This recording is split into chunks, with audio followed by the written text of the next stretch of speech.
Olá, bem-vindos ao Sempre um Papo, esse projeto de incentivo ao hábito da leitura criado há 38 anos pelo jornalista mineiro Afonso Borges.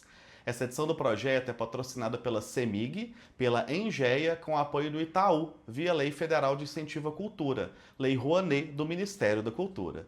Aqui no YouTube do Sempre um Papo, você encontra mais de 500 programas gravados com autores do Brasil e do mundo.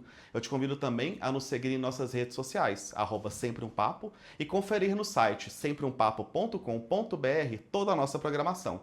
Eu sou Gabriel Pinheiro e agora nós vamos começar nossa conversa com a Grazi Mendes, que lança seu livro Ancestrais do Futuro, Qual a Mudança que seu movimento alcança. Seja bem-vinda, Grazi. Olá, olá a todas as pessoas que estão acompanhando essa conversa aqui. Eu estou muito feliz, falei um pouco antes, né, de ser convidada para participar desse projeto, que eu sou fã, né, sou uma grande admiradora e já sigo há tanto tempo, então para mim é uma honra poder estar aqui fazendo essa conversa e esse lançamento do meu primeiro livro. Ai, coisa boa. E você que está com a gente, nós vamos exibir um vídeo de 1 minutinho do nosso patrocinador e logo na sequência a gente retoma a nossa conversa. A cultura é uma força que ilumina a vida das pessoas. A cultura é uma energia que gera movimento, energia que conecta, aproxima, emociona, que toca cada um de nós de um jeito diferente. A cultura é tudo aquilo que transforma. A CEMIG, maior incentivadora da cultura de Minas, aplaude de pé este espetáculo.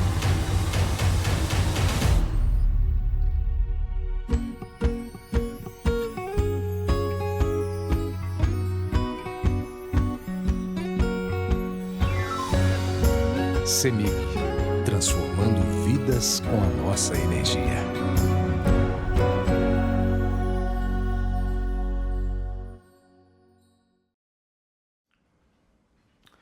Bom, Grazi, para a gente começar nossa conversa, no seu livro, O Ancestrais do Futuro, você faz uma diferenciação fundamental entre o eu sou e o eu estou. Então, para começar, eu quero te perguntar, quem é Grazi Mendes e onde está Grazi Mendes? Isso é importante, né? Eu falo que o português tem essa belezura em que a gente pode, o ser e estar são duas coisas que se complementam, mas que não se fundem, né? Então, a nossa Sim. língua nos permite isso, e eu trago essa provocação porque muitas vezes, né, a gente acostumado com o ambiente corporativo, tem quase que um sequestro de subjetividade e a gente se torna quem a gente está. Isso é bem perigoso, né? E até limitante, assim, reduz, porque normalmente a gente chega em espaços assim e a gente se apresenta pelos papéis que a gente ocupa, esses papéis são muito transitórios, né? Mas para entender os papéis que eu ocupo, por que eu ocupo, tem que entender dessas minhas identidades. Então, como mulher negra, como uma menina negra nascida na periferia de Belo Horizonte, então, portanto, mineira também, filha do seu Aderico, da dona Fatinha, como parte aí de uma família de 3 irmãos, né? Minha irmã mais velha, que inclusive está fazendo aniversário, agora em dezembro, e o meu irmão caçula, que agora está morando lá do outro lado do mundo, lá na Austrália. Então, essas são algumas das características da minha identidade, e os papéis que hoje eu ocupo um papel executivo numa multinacional de tecnologia, então, que tem atuação em 18 países, então eu sou uma tecnologista, né, e com a atuação agora nessa grande empresa.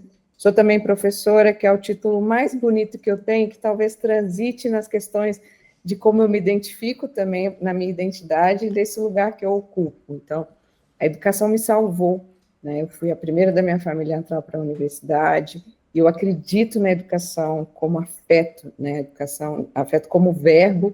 Eu sei que tem muita informação disponível no Google, nas plataformas, mas a gente aprende a partir dos afetos, né, desses contextos todos.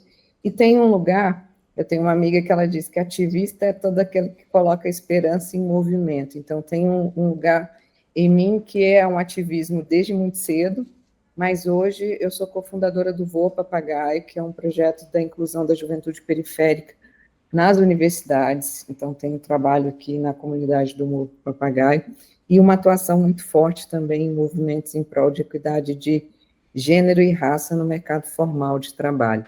Então, misturando aí um pouco das minhas identidades que se refletem em todos os papéis, em qualquer papel que eu for, que hoje eu ocupo ou que eu for ocupar, que é esse compromisso com esse futuro revolucionário que eu acredito que ele, portanto, ele é plural, ele é mais inclusivo, ele é menos injusto, e ele é sempre futuros, assim, então, um pouquinho isso. Ao longo da nossa conversa, vou contando, mas também tem uma excelente receita de pão de queijo, quem está acompanhando aí, depois quiser receber, Maravilha. eu compartilho. Importante também.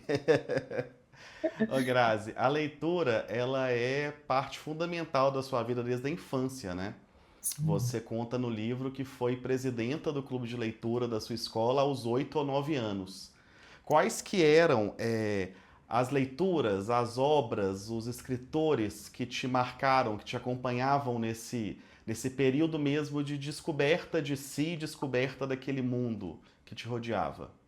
Tem algumas histórias que eu tenho que te contar antes de contar os títulos, né? Porque eu fui alfabetizada pela minha irmã mais velha, que com 7 anos de idade cuidava de mim com 4 e do meu irmão com 2.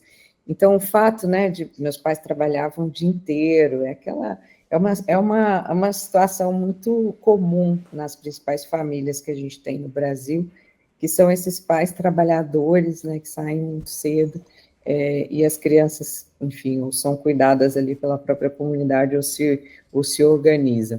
Então, eu criei uma relação muito, muito amorosa com a leitura, porque era essa figura da minha irmã mais velha, que foi me ensinar a ler muito cedo, aos 4 anos, e eu fui daquelas crianças, eu não sei se você conhece, Gabriel, aquelas que começa a ler, aí não pode ver uma letra A numa placa, e para todo mundo para contar. Então, assim, tudo que eu via era espaço de leitura para mim, toda oportunidade, uma placa, um outdoor, e isso foi muito forte, porque eu cresci numa casa com poucos livros, com pouquíssimos livros, mas, ao mesmo tempo, era nessa conexão com esses poucos livros que estavam lá, então, muitas vezes eu lia trechinhos, lia revistinha em quadrinho, lia um pedacinho de uma revista ou de um jornal que ficava lá, e aquilo virava uma grande aventura para mim, tanto é que a história de introdução do livro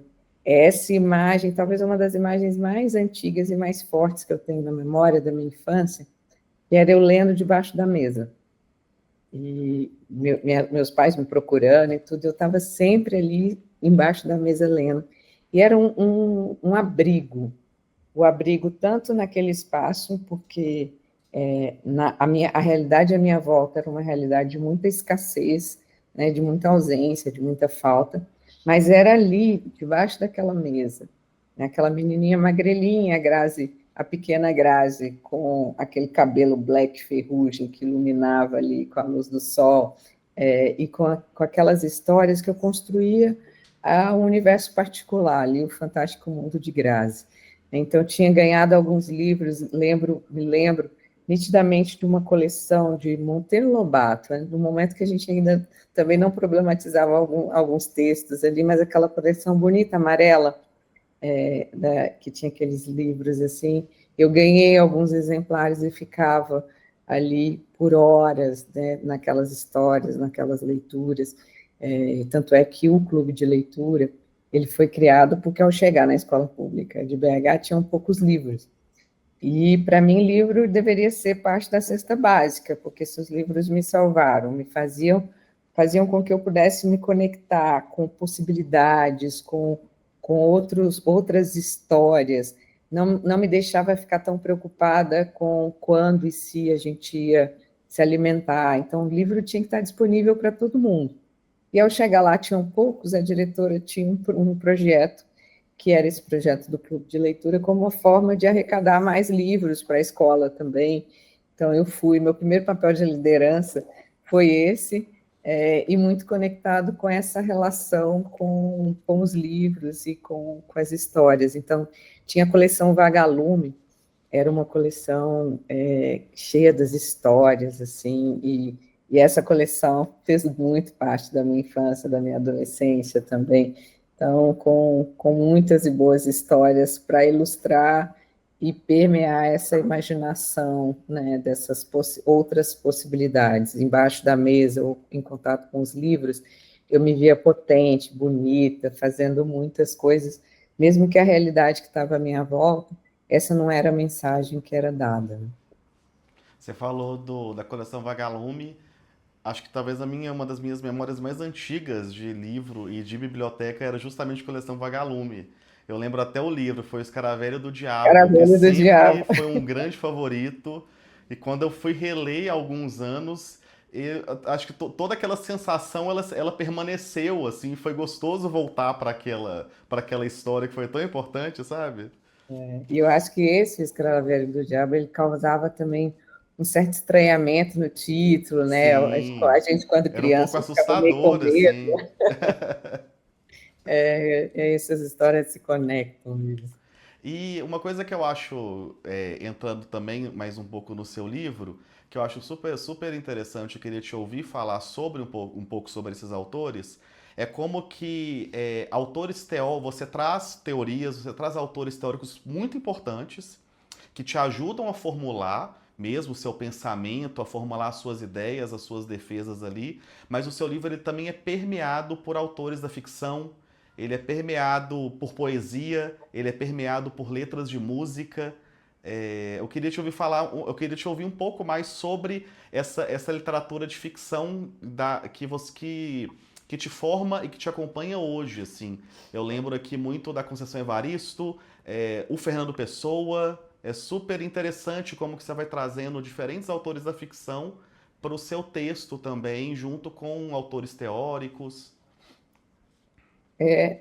A ideia foi porque toda a minha experiência, assim, e essa minha conexão com a literatura, com a música, com as artes em geral, essa jornada toda me ajudou a formar os pensamentos que eu tenho, e isso está implicado no ambiente de trabalho, nas aulas, sempre foi a ideia de não trabalhar naquelas caixinhas. Agora eu vou usar um conhecimento técnico específico, né? Eu vou trabalhar com essa multiplicidade de saberes, e é nessa multiplicidade de saberes que eu consigo formular as ideias. Então, na hora de escrever o livro, foi desafiador, porque foi um pedido de um livro, né, direcionado para administração, para gestão, para liderança, mas a minha forma de pensar não é essa forma muito linear e em caixinhas, né?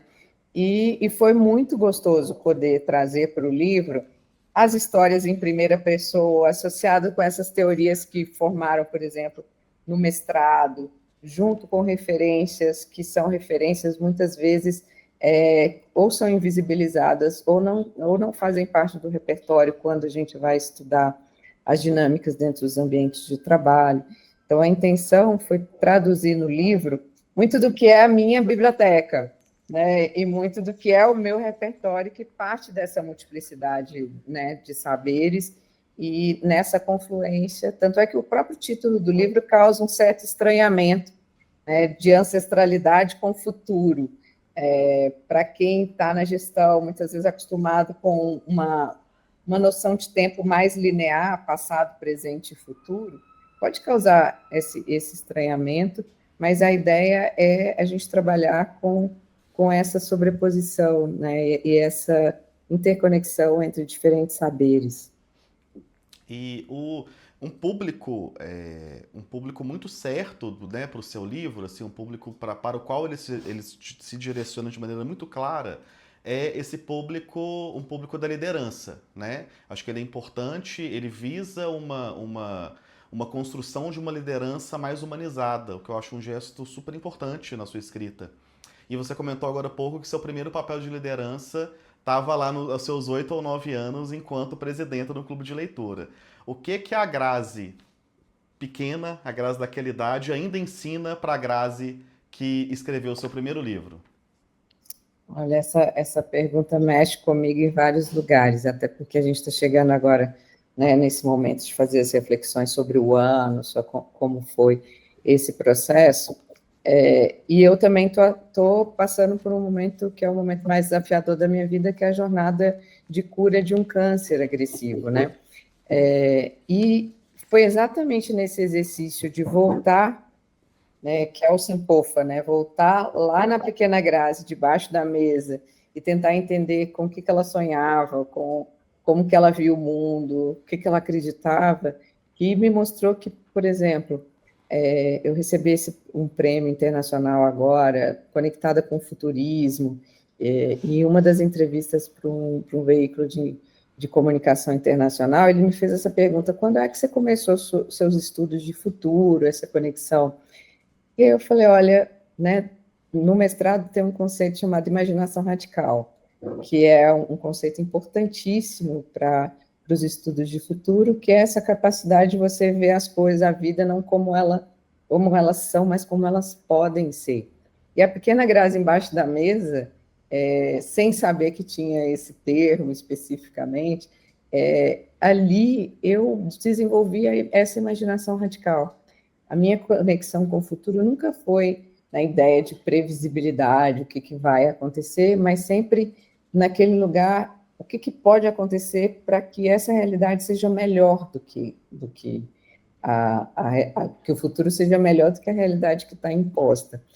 Então, o que eu vejo muito forte e que eu trago a partir da minha origem, da minha história, tem essa conexão com essa capacidade de visualizar o mundo, as organizações, para que necessariamente elas sejam melhores do que o que a gente recebeu até hoje, porque senão a gente está trabalhando em vão, assim, né? Se o que a gente, como ancestrais do futuro, a gente não entregar um mundo melhor para quem vem depois, a gente falhou no nosso papel. Então, desde pequena, eu sou muito conectada com isso. Falei que essa história da esperança em movimento, né? O Santo Agostinho, que está no livro também, tem uma definição que a esperança tem duas filhas lindas: a indignação para não aceitar as coisas como são e a coragem para efetivamente mudá-las. Então, desde muito pequena, é isso, eu chego na escola, eu fico indignada com o número reduzido de livros disponível e muito corajosa de, mesmo sendo uma criança introvertida, pele sensível, que ficava toda vermelha de ter que ir nas salas fazer as campanhas de arrecadação, mas muito corajosa, a pequena Grazi, muito corajosa, com muita coragem. E hoje, tanto para escrever o livro, mas quanto para enfrentar essa jornada, são essas características que vêm desde muito cedo, que estão ancorando esse processo, né? Então, hoje, poder olhar para trás e dizer para a pequena Grazi: olha, você tem feito um bom trabalho, né? Que bom que desde pequena você era essa menina esperançosa, né? Indignada e corajosa, e isso está muito presente, né? Tanto nas atuações que eu tenho, nos papéis de liderança que eu ocupo, mas também na minha forma de ver o mundo, de estar na vida. Ai, que bonito, Grazi. Queria te perguntar sobre o Ancestrais. Como é que foi o seu processo de escrita? Como é que você se organizou? Quanto tempo que durou esse seu trabalho mais dedicado à escrita desse primeiro livro? O primeiro foi um susto, né, de receber o convite da editora para escrever o livro. Então, essa foi a minha primeira reação. E é num lugar que talvez quem está acompanhando essa conversa pode eventualmente se encontrar, que é um questionamento: será que o que eu tenho é importante para constar no livro? Já tem tanta coisa escrita, né? O que pode ser de mais relevante para a gente criar mais um livro? Essas dúvidas da própria capacidade de escrita. Será que eu sei escrever para escrever um livro? E esse foi o primeiro processo. E esse primeiro processo, ele me travou um pouco para começar mesmo a escrita. Então, a decisão sobre os públicos, né? Recebi o convite para escrever para as lideranças, né, das empresas, mas eu queria dialogar também com pessoas que, como eu, não se viam representadas dentro desses espaços, que traçaram suas trajetórias, demoraram muito tempo para se conectar com a força da sua história, que às vezes não está nos currículos formais, não está nos privilégios de acesso. E aí esse desafio, hoje como que coloca uma obra que tenta dialogar com esses dois públicos? Outra coisa é que no mestrado a gente fica muito conectada com usar muitas referências, muitas citações. Então eu comecei escrevendo que praticamente era o tempo todo citando um dado, citando um estudo, e a leitura estava ficando muito cansativa, e foi até uma boa conversa com a editora, falando, Grazi, as pessoas se conectam nas histórias. A gente se interessa por saber como que, no meio de um projeto, você está usando uma música para impulsionar a forma de ver o mundo. De onde você vem, que você faz essa conexão, né, entre o futuro, com o presente, com o passado. Conta para a gente as suas histórias. E aí eu fui também assumir esse lugar, que ele não foi, eu confesso que ele é um lugar muito novo para mim, que tem sido muito potente, que é essa narrativa em primeira pessoa. Me sentir bem de contar a minha história, de contar esse lugar que talvez seja o único lugar que nos pertence, que são as nossas próprias histórias, né? E aí eu fui escrevendo, então acabou sendo até terapêutico, porque para contar as histórias eu precisava revisitar essas histórias, então revisitar a minha relação com os livros, revisitar a minha relação com os papéis de liderança que eu ocupei, revisitar as histórias de outras pessoas que eu escutei ao longo do caminho, que podiam nos ajudar a construir sentido, a construir conteúdo para esse livro. Então foi uma jornada pouco mais de um ano, assim, tentando equilibrar as demandas desses diferentes papéis que eu ocupo, com pouco espaço na agenda para ter... Eu nunca fui aquela pessoa disciplinada, eu sei que tem algumas pessoas que são disciplinadas, têm um planejamento certinho de escrita, eu sou apaixonada, assim, por quem compartilha seus métodos, mas a minha vida é um pouco um vucu-vucu, assim, uma tentativa de organizar e integrar todos esses papéis, e aí não tinha exatamente um tempo definido, eu escrevia quando eu conseguia um pouquinho mais de espaço ali, e aí isso levou mais ou menos um ano e pouco para a gente poder ter a obra completa. E fora, Gabriel, esse desafio, porque um texto, cada vez que você lê, você quer mudar. Ele nunca é o mesmo, né? Cada vez que você lê é outro. É Você descobre outro. novas coisas, aí você sente falta de outras, você acha que tem algo sobrando, você quer editar, você quer reescrever, né? É uma angústia, e por ser a minha primeira obra, eu achava que o problema estava comigo, né? E o tempo todo eu queria mudar, e aí a importância também, né, de você ter uma editora que é sua parceira, que consegue virar para você e falar, olha, solta, né, larga esse texto, porque ele já está bom o suficiente para ir, e teve uma fala importante da editora que foi, acredita também que cada leitor, cada leitora, constrói sua própria relação com o texto. E vai criar, por mais que você tenha a intenção de escrever um texto, que ele traga determinada informação, assim, mas tem um outro lado que a pessoa leitora, ela constrói a partir do seu próprio repertório a sua relação. E não adianta a gente ficar tentando o tempo todo ali mexer para garantir que o entendimento vai ser um entendimento específico, porque senão a gente não traz essa beleza também, que é esse espaço que a pessoa leitora tem de construir as suas próprias histórias. E aí eu fui entender isso agora que o livro foi lançado, porque todos os dias eu recebo ali no mínimo 2 ou 3 relatos de pessoas que estabelecem histórias impensáveis por mim no momento que eu estava escrevendo e que constrói essa relação muito subjetiva, muito singular com o livro. E esse tem sido mais bonito, de ver essas histórias. Inclusive, eu recebi um relato de uma pessoa que estava me parabenizando pela forma como eu tinha organizado um trecho, falou, nossa, você teve essa intenção aqui, foi muito legal.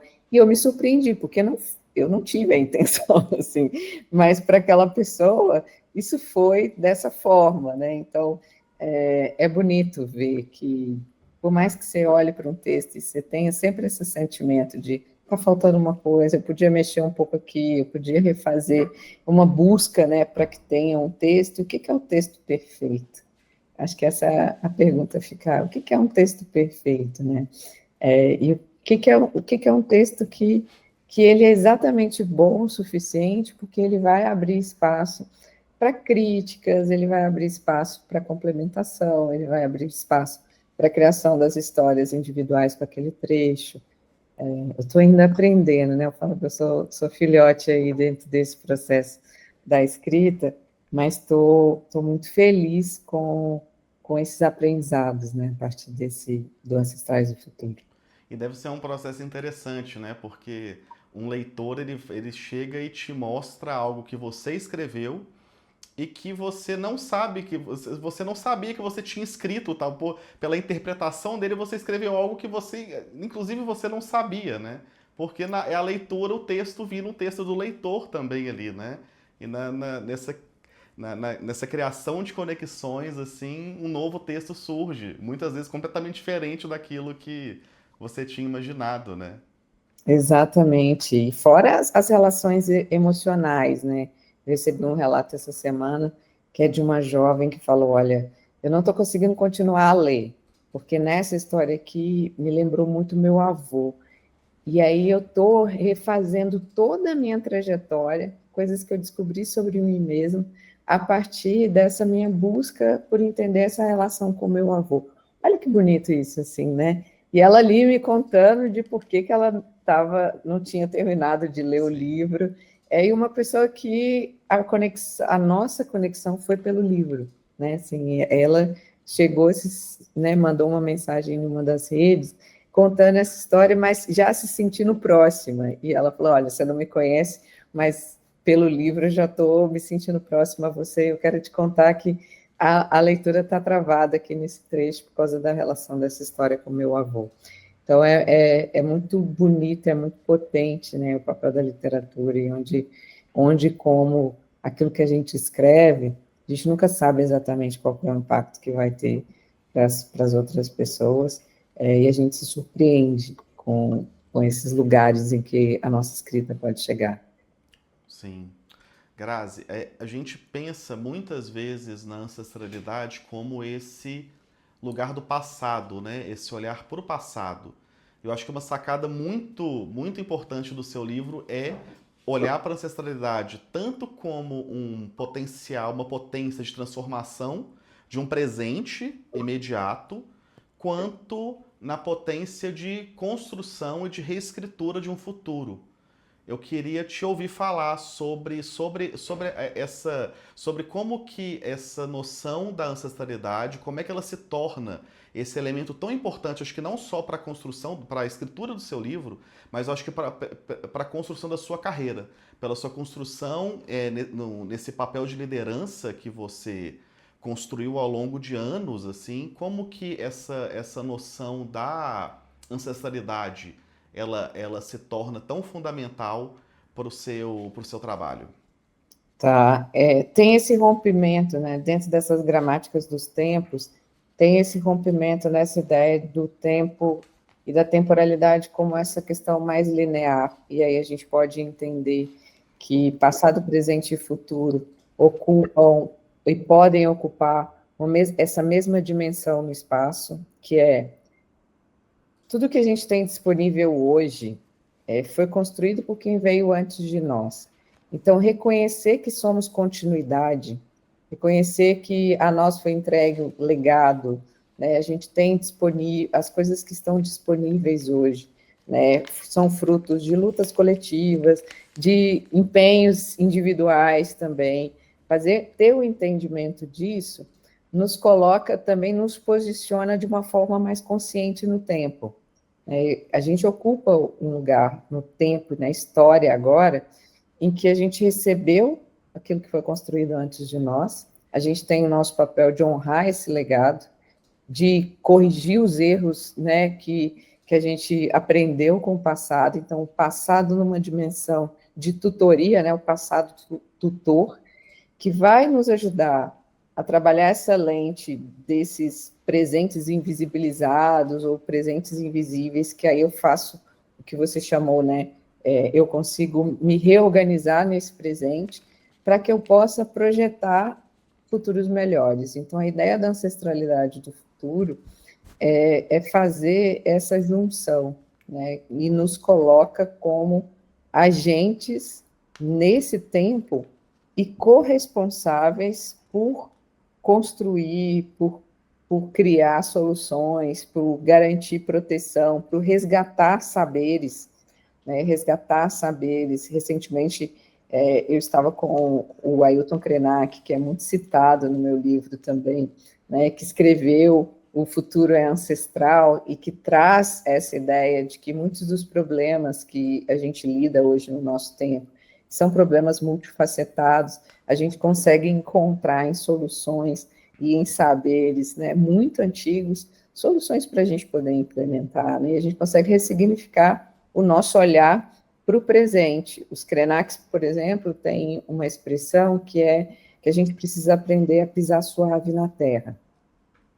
E pisar suave na terra é a gente cuidar dessa nossa casa comum, essa integração que a gente precisa fazer com a natureza, e nós somos um reconhecimento de que nós somos natureza também, e é um lugar de proteção socioambiental, que hoje é uma grande discussão, por exemplo, quando você vai para as temáticas de ESG. Então, você quer coisa mais futurista do que esse saber ancestral? E tantos outros saberes. Então, a ideia do livro é fazer essa provocação, né? Primeiro, se nós estamos conscientes do nosso papel como ancestrais do futuro, porque as próximas gerações vão receber aquilo que for construído por nós. Então, hoje a gente tem, olhando para as dinâmicas de trabalho, né? O Brasil é o segundo país do mundo em burnout, primeiro em ansiedade, e a gente está em xeque com as discussões sobre ambientes de trabalho, saúde mental, emocional e tudo mais. Como que a gente vai entregar um futuro do trabalho para as próximas gerações se a gente não endereçar a nossa responsabilidade de resolver esses problemas que não necessariamente foram criados por nós, mas que são as grandes questões do nosso tempo? E a gente fazendo esse exercício intencional, consciente, né, nessa junção. Tem um provérbio africano que está no texto também, que diz que tudo aquilo que você toca precisa ficar mais bonito depois de você. Para mim é um princípio de liderança que rege a minha própria liderança há muito tempo, mas é assim, depois de mim, um time precisa ficar mais saudável. O time que eu faço parte precisa ficar mais potente, mais alegre, né? A gente precisa conseguir fazer coisas melhores e maiores depois que eu passo. Isso vale também para os espaços para onde eu vou, para o planeta em que eu vivo. Eu preciso garantir que depois de mim, a próxima geração tenha acesso à água de qualidade, tenha acesso a um ar de qualidade, né? Tenha acesso à educação. Então, o Voa Papagaio é uma materialização de uma ideia, de um projeto. Eu fui a primeira da minha família a entrar na universidade, mas eu preciso abrir portas e espaços para quem vem depois de mim. Então, como que a partir da minha entrada na universidade, em outros espaços de poder, eu posso voltar também, né, e abrir espaço para mais pessoas, para que outras histórias possam acontecer. Então, a ancestralidade do futuro, para mim, hoje é uma forma de estar no mundo, mas que todas as pessoas, mas principalmente aquelas que, né, têm consciência do poder que têm com as canetas e com as posições que ocupam, precisam refletir para que a gente possa não só pisar suave, né, por onde a gente passar, mas que a gente possa criar um impacto positivo, um impacto extraordinário para a construção de futuros melhores. Assim, a gente, no nosso tempo, a gente está precisando muito disso, né? Não é à toa que uma pergunta recorrente do seu texto é uma pergunta direcionada para o leitor, né? Qual a mudança que a sua caneta alcança? Né? Quais as mudanças, o que realmente você é capaz, no lugar onde você está hoje, de transformar, né? A gente toma decisões todos os dias, né, Gabriel? O tempo todo a gente está tomando decisões. Mas nem sempre a gente reflete se essas decisões estão construindo esse futuro que a gente acredita que ele é melhor, ou se as decisões que a gente está tomando, elas estão nos distanciando dessa história de construir a perspectiva de futuros melhores. Então, ter noção de que as mudanças mais transformadoras, elas vão sim acontecer sempre no plural, quando a gente se junta como sociedade, como cidadãos, dentro desses processos em que a gente consegue mexer nas estruturas, mas tem sempre alguma mudança que a sua caneta alcança, que o seu movimento alcança, que o meu movimento alcança. Então, para onde está indo o nosso dinheiro? Ou seja, o que a gente financia com o dinheiro que a gente recebe? Quais são os lugares que a gente frequenta? Quais são a rede? Será que nessa premiação lá em Nova York, por exemplo, para mim um dos grandes orgulhos, mais do que estar com o troféu na mão, é estar vestida de um vestido que, enfim, gerou muita conversa aí na mídia e tudo mais, um vestido vermelho belérrimo, mas um vestido todo feito de resíduos de cinto de segurança, criado por uma designer de favela, que dentro do projeto dela apoia mais de 1.500 mulheres em situação de vulnerabilidade, que a partir desse projeto estão tirando essas mulheres de contextos de violência. Eu estava vendo essa semana o quanto que esse projeto, né, foi para Paris, está ocupando outros espaços. Então, poder tomar uma decisão de qual que era a roupa que eu ia vestir num dos momentos mais importantes da minha trajetória profissional, e ao invés, né, de escolher um determinado tipo de consumo que não está conectado com esse futuro que eu acredito, eu poder estar ali de Badu Design, poder estar ali levando os talentos da periferia do Brasil, levando os talentos de favela, mas também levando essa mensagem, né, de que a gente tem muita potência nas margens, e colocar isso no centro, isso é um cheque de coerência. Então, acho que esse lugar da gente pensar qual que é a mudança que a nossa caneta alcança é sempre um cheque de coerência. É eu pegar as decisões que a gente tomou hoje ao longo do dia e ver o quanto que essas decisões estão coerentes com o tipo de mundo que a gente acredita. E que a gente tem poder coletivamente para poder fazer acontecer. E aí, dentro dessa primeira dimensão individual, eu posso usar Guimarães Rosa, que diz que é junto dos bons que a gente fica melhor. Então, eu entendendo o meu raio de atuação, a partir das minhas decisões, eu posso me plugar a vocês. Então, assim, o meu raio de atuação hoje, eu consigo escrever um livro que é uma obra que está aí, que nasceu, que eu me orgulho muito. Mas ao me conectar com Sempre um Papo, que tem um alcance muito maior do que o meu, que consegue chegar em tantos outros lugares, que tem uma conexão com tantos outros autores, eu aumento meu raio de atuação. Então, eu vou entendendo também com quem eu vou andar, quais são as parcerias que a gente precisa fazer. Então, é um exercício permanente, né, e cotidiano. Com o tempo, a gente quase que automatiza esse pensamento. Então, cada vez que você chega num lugar, você vai entender como é que ele funciona e vai ver se aquele lugar é um lugar coerente com o que você acredita, é um lugar coerente com as transformações que você quer ver pelo mundo. Você vai começar a tomar decisões de compra, de movimentos, e até de quem você quer estar perto, a partir dessas reflexões, assim. Você destaca no livro um papel muito importante da imaginação na construção de novos futuros.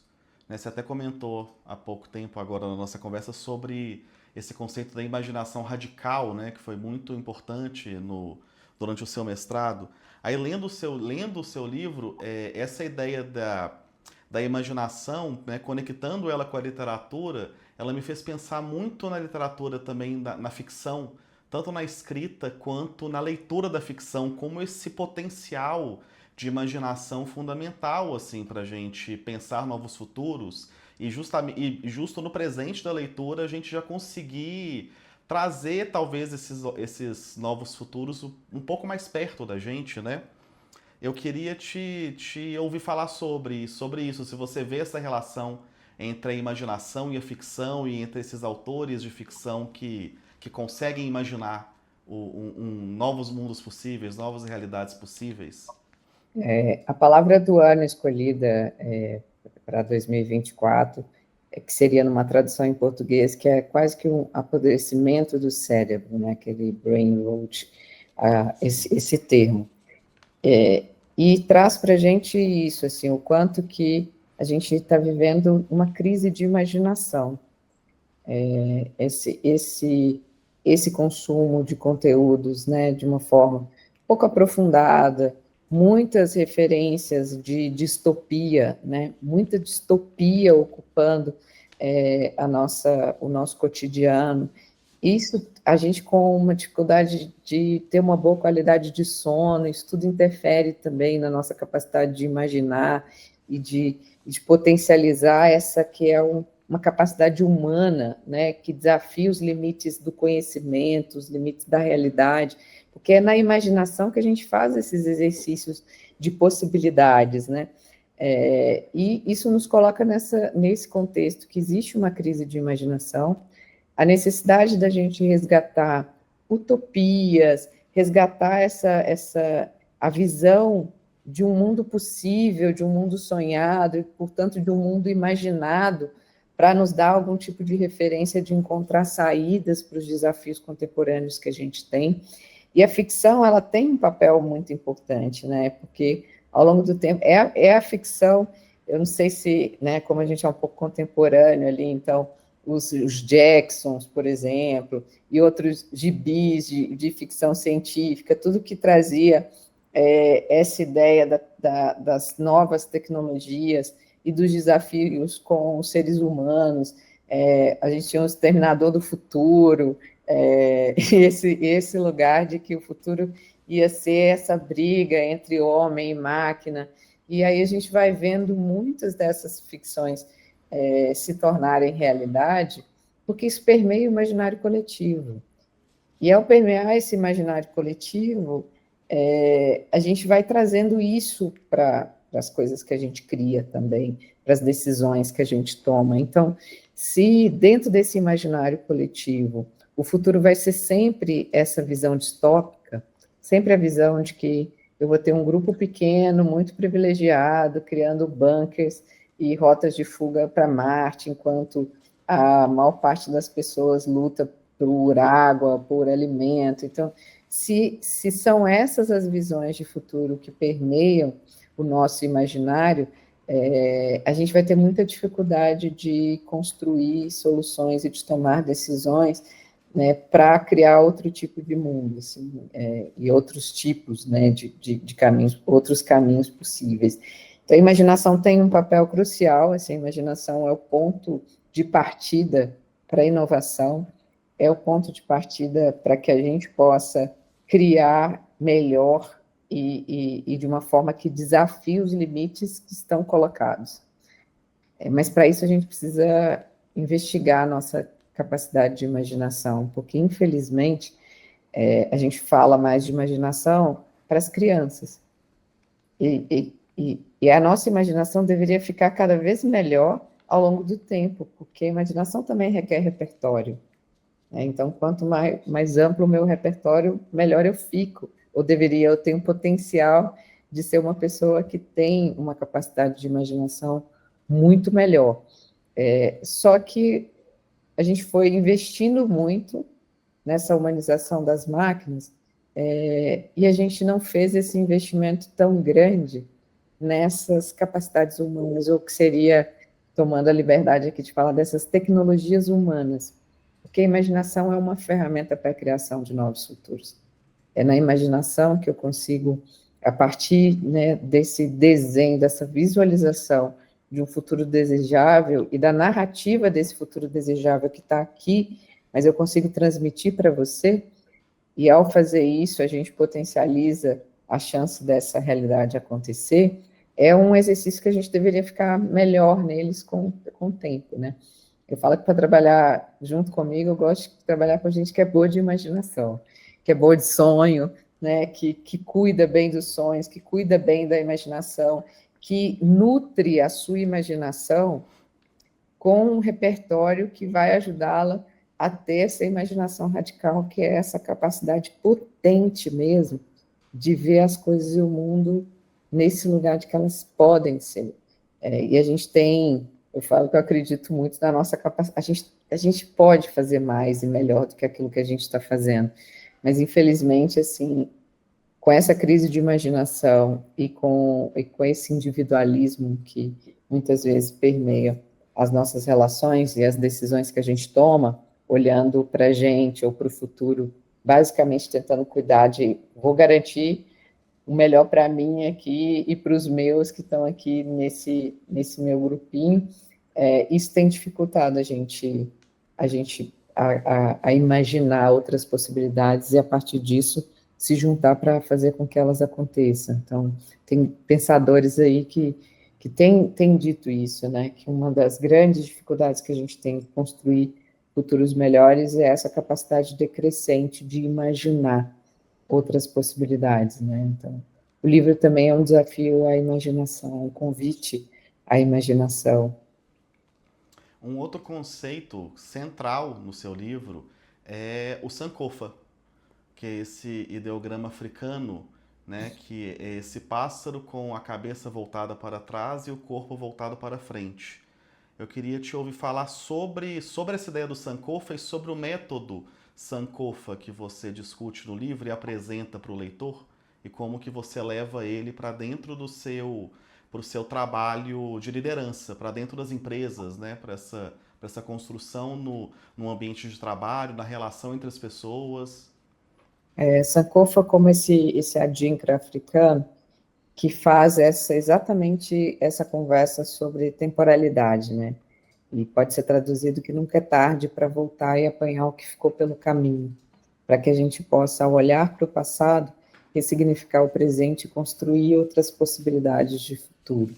Se expressa, né, tanto como imagem desse pássaro, mas também como do coração, que é essa tatuagem que tem aqui no centro do peito, mas que está na quarta capa do livro também.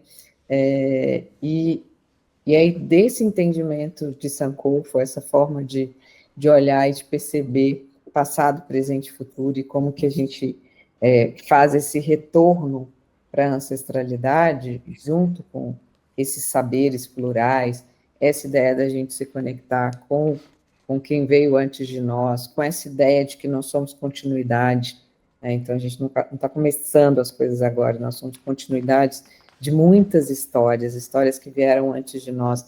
Nós somos sonhos ousados dos nossos ancestrais, então, né, de pessoas que viveram em condições muito mais desfavoráveis do que a nossa, mas que sonharam com a gente, que sonharam com que pudéssemos ocupar determinados lugares. Então, a Sankofa traz essa responsabilidade com uma honra ao legado, uma honra à história, às histórias, né, no plural, uma honra aos nossos ancestrais, e esse é um lugar de referência, esse é um lugar de valorização dessas sabedorias ancestrais, valorização das nossas mais velhas, dos nossos mais velhos. Esse lugar recompõe o lugar da sabedoria, né? A gente tem um imperativo de que tudo que é novo é melhor, né? De que tudo que é jovem é melhor e mais potente. E Sankofa desafia esse imperativo. Desculpa. É na ancestralidade que a gente se fortalece, é na ancestralidade que a gente consegue honrar com aquilo que a gente recebeu. E esse olhar para o futuro é exatamente para isso, assim, a partir disso, se a qualquer momento eu posso voltar e recuperar aquilo que eu deixei ao longo do caminho, isso me reposiciona na vida também, e reposiciona a forma como eu vou olhar para o futuro. Então, é como se fosse uma lente, assim, eu olho para o futuro a partir dessa perspectiva.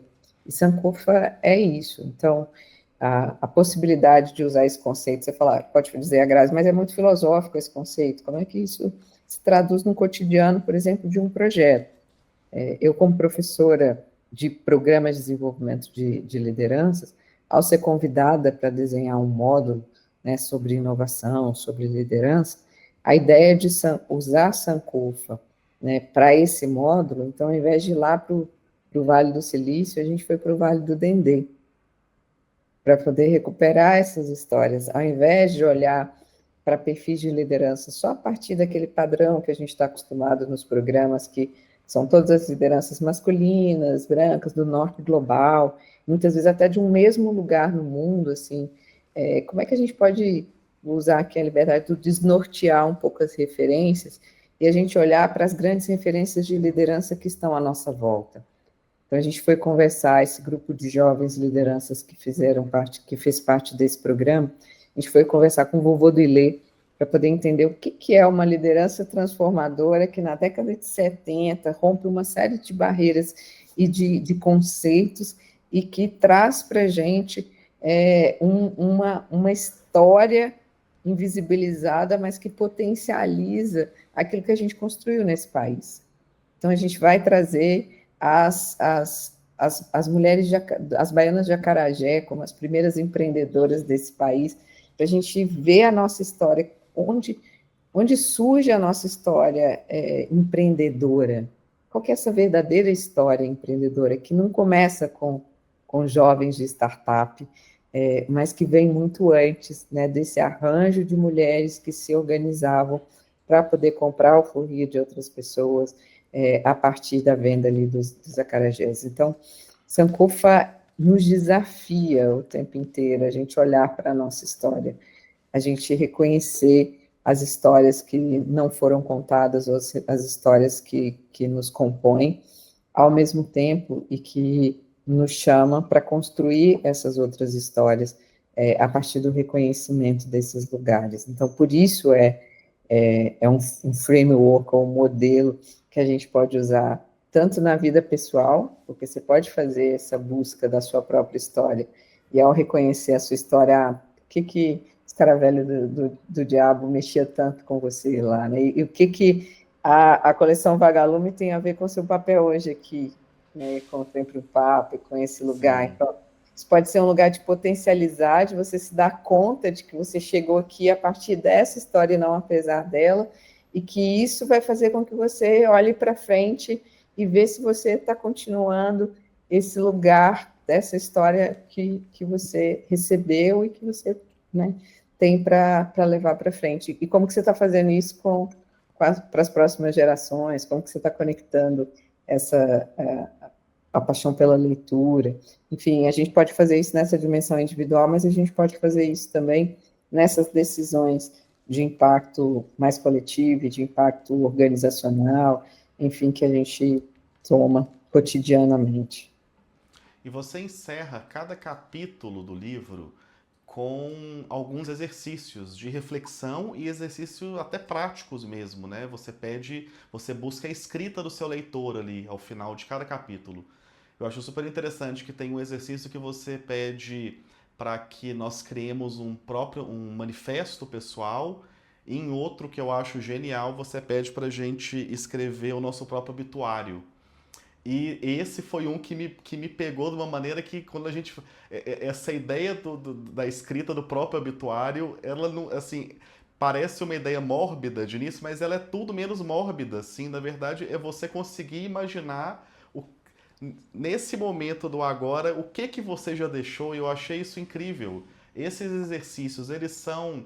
Como que eles surgiram? Eles são parte, talvez, de práticas que você mantém em treinamentos, em aulas, e aí você adapta para o livro, ou também surgiram ao longo da escrita dos capítulos mesmo?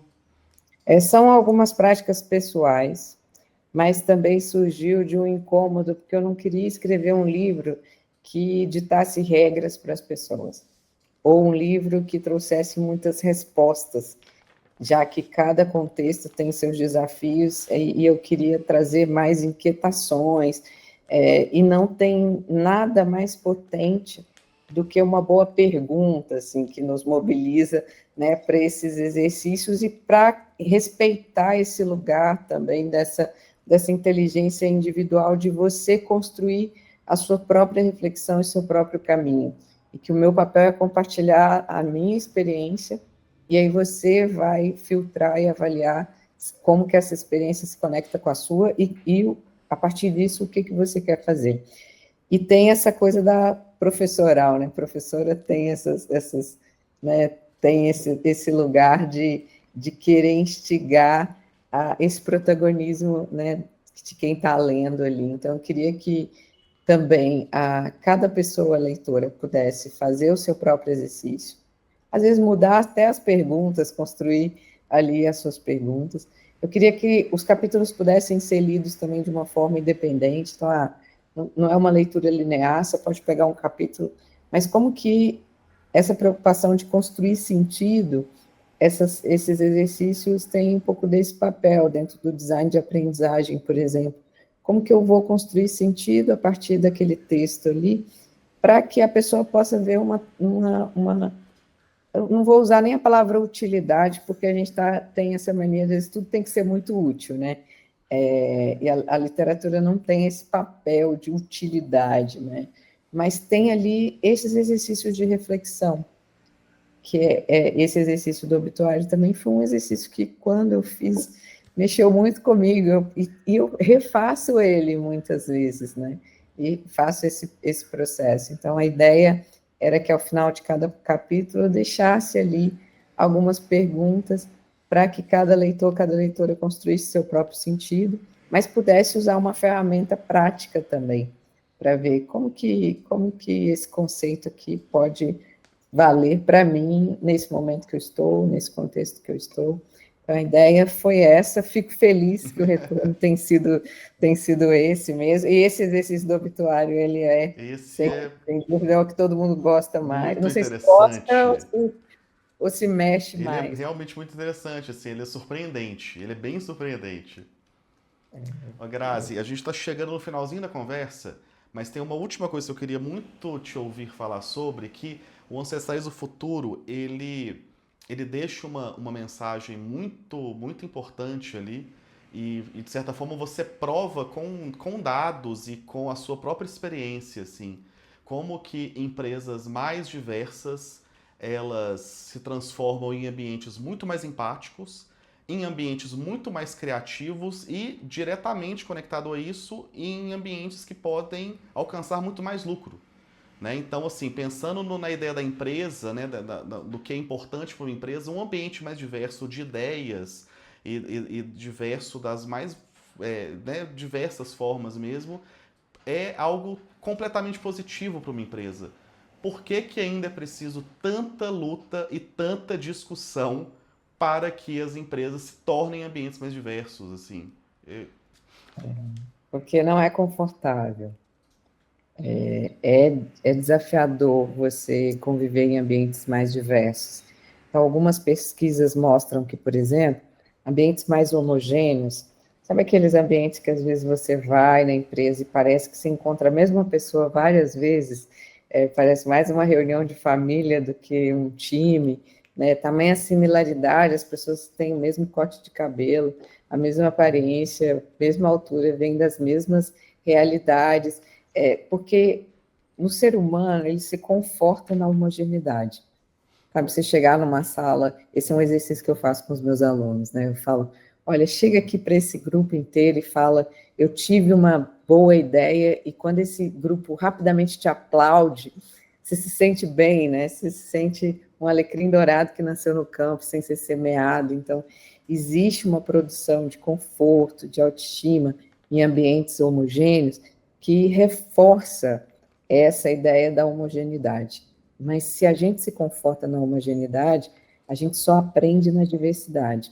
Mas para eu aprender, eu preciso desafiar, eu preciso me deslocar para uma perspectiva que é diferente da minha. Isso vai fazer com que eu tenha que ter trabalho de refazer os códigos que estão estabelecidos, a forma que a gente está lá. E, infelizmente, ali no final do século XIX, início do século XX, a gente usou muito essa lógica da administração científica, da padronização, para que os ambientes ficassem mais homogêneos. Então, por design, a gente criou códigos, processos, num processo de padronização e de homogeneização dentro desses espaços.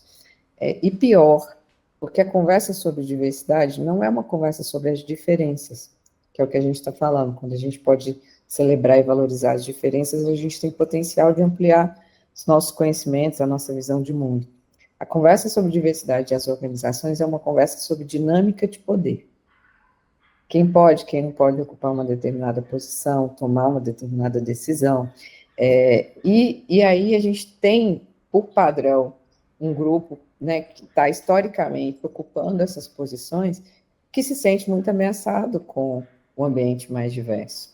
né, que os códigos que foram criados para determinar o que é sucesso são códigos que não dão conta da diversidade da vida, do mundo, das pessoas. E muitas vezes essa conversa ela ficou apartada de uma conversa de negócio. É como se fosse algo ali da sociedade que é diversa, né, por característica, mas o ambiente de trabalho não. E a gente está num momento, vem aí de uma onda de transformações, que diversidade, equidade e inclusão não é um tema à parte, são alavancas de transformação da sociedade e dos negócios. Então, se você cria produtos e serviços para uma população, para uma sociedade que é diversa e plural, ter essa diversidade dentro do espaço deveria ser mais que desejável, é o que você está trazendo, é um lugar do óbvio, né? O óbvio seria a gente ter essa representatividade, mas isso não se comprova, porque ainda são disputas de espaços de poder, ainda são códigos que foram criados que eles valorizam, reconhecem e interpretam o mundo a partir de um determinado padrão, e toda vez que a gente aumenta a diversidade dentro desses espaços, aumentam também as tensões, os conflitos, é mais desconfortável, a gente tem que refazer os pactos, refazer os códigos, esse dá mais trabalho. Mas assim como os estudos mostram que os ambientes, né, mais homogêneos, eles trazem esse sentimento, né, esse quentinho no coração, as soluções que são criadas em ambientes homogêneos, elas são soluções que elas não são melhores do que as soluções dos ambientes diversos. Então, a diversidade também tem esse lugar de criar soluções melhores, se conectam com longevidade, relevância dessas soluções que são criadas para a sociedade. Então, uma conversa também sobre o futuro, sobre longevidade dos negócios, mas ela gera mais tensionamentos, ela gera mais desafios, ela requer um tipo de liderança que dê conta, né, que seja uma liderança mais inclusiva, e isso dá muito trabalho, né, isso requer uma outra lógica de se pensar os negócios. Que bom que a sociedade vem avançando, a gente tem visto alguns retrocessos agora, alguns falam em fadiga da diversidade, backlash da diversidade, a gente tem visto isso, uma onda mais conservadora, né, tentando voltar para um lugar que nunca foi bom para muita gente, né, que muita gente nunca, não se via potente e tudo mais, mas a gente teve avanços e a gente precisa celebrar esses avanços também. Só que o risco da gente não avançar ainda mais é retroceder. Então, a gente precisa continuar avançando dentro desses esforços se a gente quer ter negócios mais relevantes, mais longínquos, mas também espaços em que as pessoas se sentem livres para serem quem são e, portanto, para poder gastar tempo e energia criando soluções, resolvendo problemas e não tendo problemas com as suas identidades, né? Bom, Grazi, muito obrigado. Foi uma alegria poder conversar com você sobre o seu primeiro livro. Parabéns pela escrita e pela publicação dele. Obrigada a vocês. E que a gente possa se encontrar em breve, quem sabe presencialmente, conversar, porque realmente foi uma conversa muito gostosa de ter com você. Obrigado. Eu agradeço de todo o coração esse espaço e também as pessoas que vão aí participar dessa conversa depois. E para você que esteve conosco ao longo dessa conversa, muito obrigado pela sua presença e até a próxima.